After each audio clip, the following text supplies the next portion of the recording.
Now watch this drive. What's up, ballers? And let me hear you holler in those comments. Welcome back to the Hoops Variety Hour, this week with another episode of... And as always,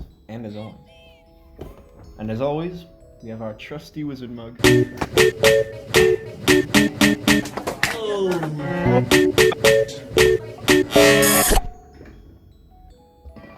Now, as has become tradition for the third week in a row, we will duke it out in rock, paper, scissors. On shoot, best of one. The wizard is the judge. Ready? Yep.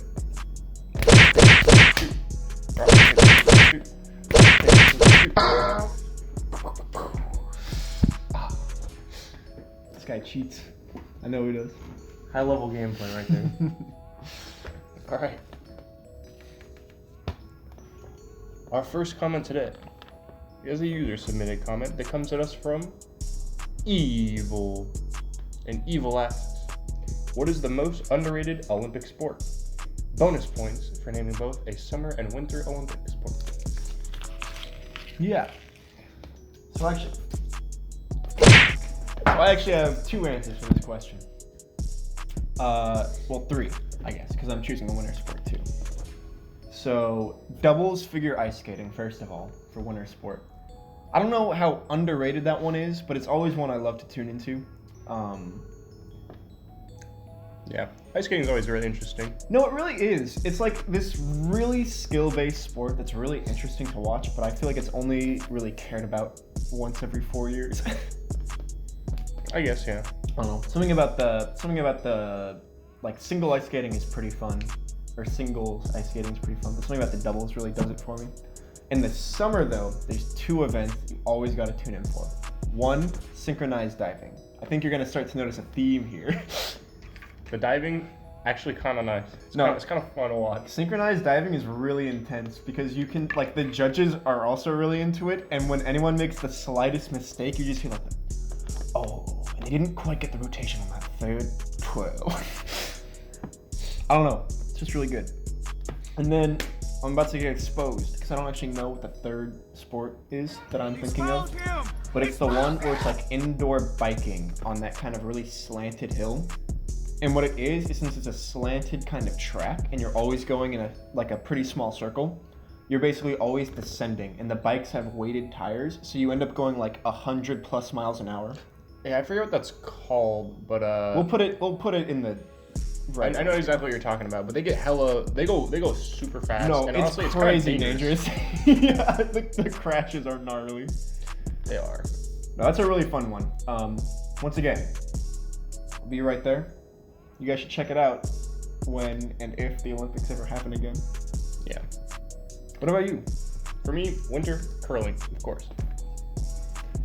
And who's the best curling tandem? Summer Olympics, table tennis. Moving on. Oh, that's a really excellent choice. Moving on.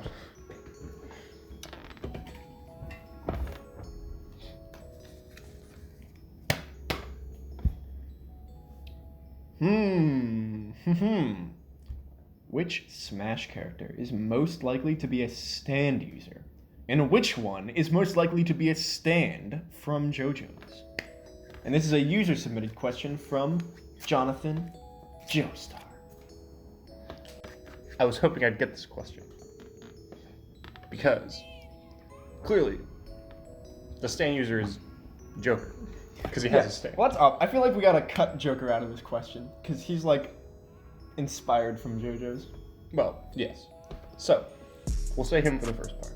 But for the second part, I actually think it's my own personal main, Dark Samus. I think Dark Samus as like a kind of like a mech suit, like Ghiaccio.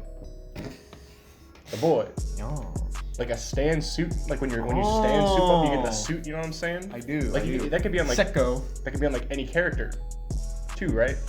But like stand is like a soup up suit. Imagine and then you get the Dark Samus suit on Game & Watch.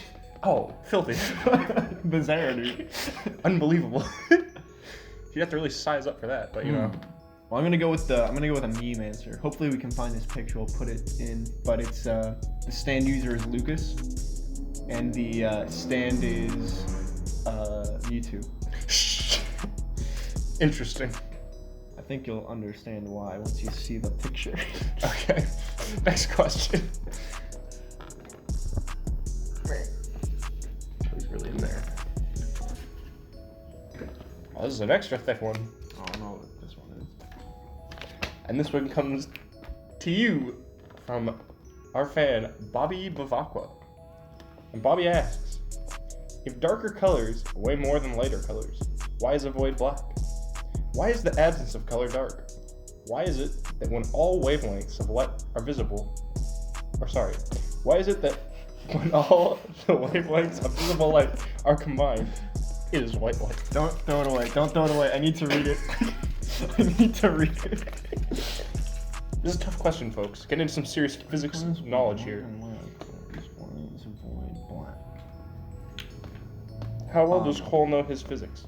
Well, to answer the first part of the question, if darker colors weigh more than lighter colors, why is a void black? That's very easy. The void in our heart obviously weighs more than anything. Of course. It comes heavily down on our emotions, On our souls. on our mental state. The void is soul crushing and heavy. That's why that is easy part of the question, to be honest. Why is the absence of color dark? That's a very good question. You know, you would assume that the absence of color would be very light, because obviously darker colors weigh more. But then you think, well, that doesn't make any sense. So you got to use your big brain. What ends? Big brain over here. Oh yes. Oh, new haircut. New dew. From the mountains. As they say, it's a Mountain Dew. Yeah. So here's the reason. Lighter colors are obviously lighter, right? Because they're lighter. That just makes sense. Okay. What happens when you have an absence of color is it's like a negative effect. It's kind of like trying to subtract a negative number or a number with a negative number, right? It becomes a positive. So when you try to subtract light, it ends up making it heavier because you're subtracting a positive with a negative. So for instance, it's like 2 minus -3 equals 5, which is obviously heavier than 2. The same thing with colors. Now, the third part of the question, why is it that when all wavelengths of visible light are combined, it is white light? That is an excellent question. And the answer is because teamwork and sharing and the combination of love makes everything in the world lighter and better. And there's your daily physics lesson with Cole Noon. Garbage question. Last question of the episode today, right? I think so.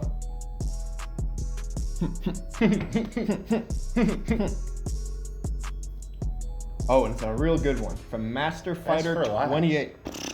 Shut up. It's my time to speak. Master Fighter 28 asks, who is the strongest Joe in all caps, bro in no caps?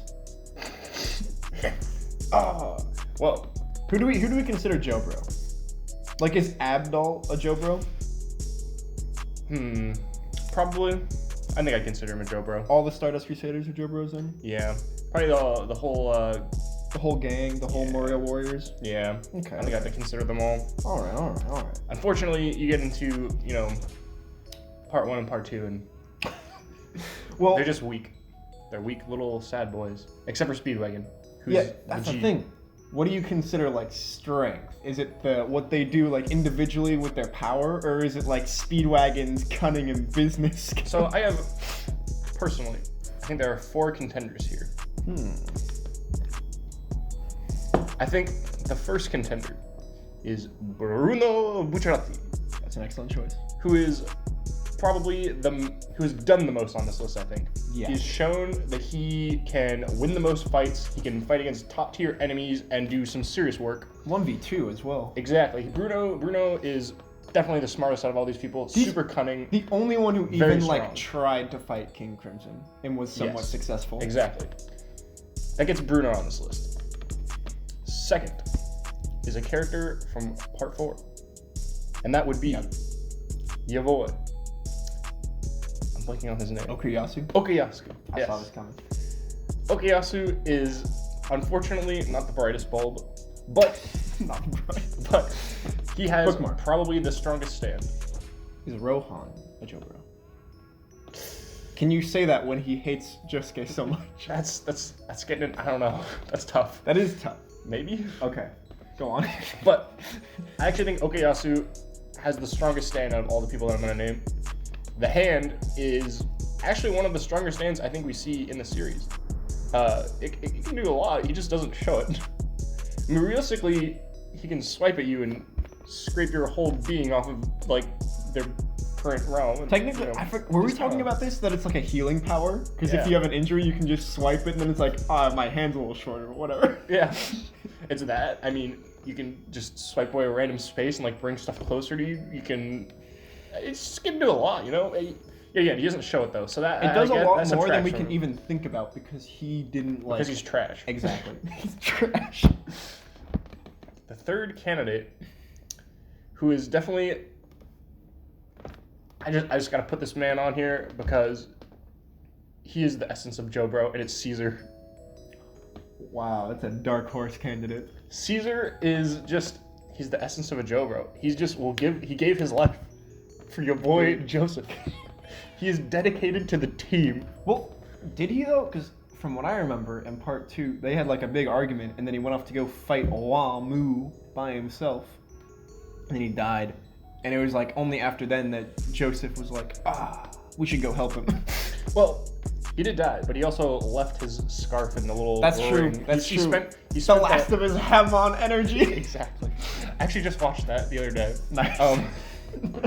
But the fourth candidate is, of course, Speedwagon. Those are interesting choices. And the reason I would say Speedwagon is because Speedwagon actually has the most influence over all of the parts, more than any other JoBro, because although he dies, spoiler alert, he dies. Well, I mean, The Speedwagon, eventually of old age. the Speedwagon Foundation has an effect in parts. I mean, Speedwagon's in part 1, Speedwagon's in part 2, Speedwagon Foundation affects part 3, the Speedwagon Foundation affects part 4, it affects part 5, and it affects part 6. That's 6 parts.